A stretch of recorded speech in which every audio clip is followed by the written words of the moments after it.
নমস্কার বন্ধুরা, আজকের নতুন আর একটা ভিডিও নিয়ে আসছি আমার চ্যানেলে।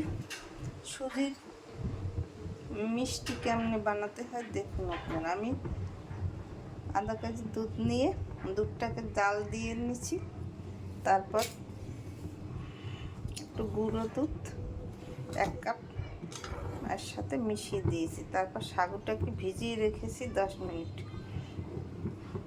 10 মিনিট ভিজিয়ে রাখার পর সাজুটা নরম হয়ে গেলে তারপর একটু চিনি দিয়ে এটাকে এইভাবে মিষ্টি শেপ দিয়ে নিলেই রসগোল্লা হয়ে যায়, সুজির রসগোল্লা।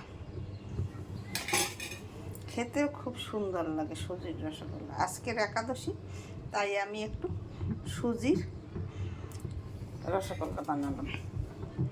দেখুন আমার সুজির রসগোল্লা, এই দেখুন তৈরি হয়ে গেছে। দেখতে কত সুন্দর লাগছে, খেতে অনেক সুস্বাদু লাগে। আর পরিমাণ মতো চিনি দিয়ে নেবেন, দুধের মধ্যে দিয়ে জাল দিয়ে নেবেন।